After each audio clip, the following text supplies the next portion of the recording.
По пресудата за Талир 2, со која меѓу другото му се конфискува речиси целокупниот имот на ВМРО ДПМНЕ во Скопје и низ 30 на општини во државата, вчера и денеска со соопштение до медиумите се јавија општинските организации на СДСМ во Виница и Кочани со укажување дека на опозицијската партија на централно ниво им се замрзнува имот во двата града. Денешното соопштение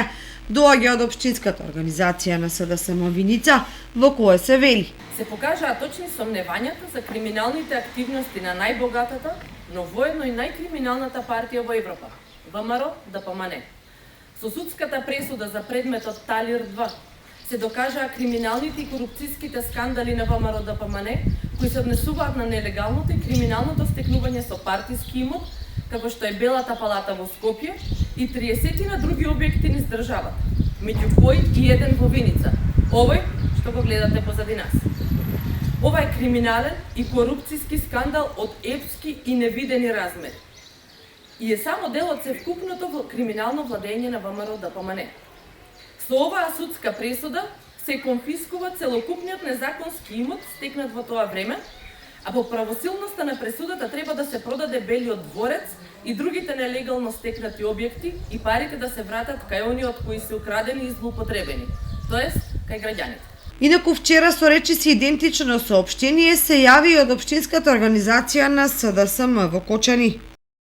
Тие преку соопштение до медиумите информираа дека судот по судска пресуда наложи заплена на луксузното седиште на ВМРО ДПМНЕ и докажа дека Белиот дворец е стекнат на незаконски и криминален начин со пари украдени од граѓаните.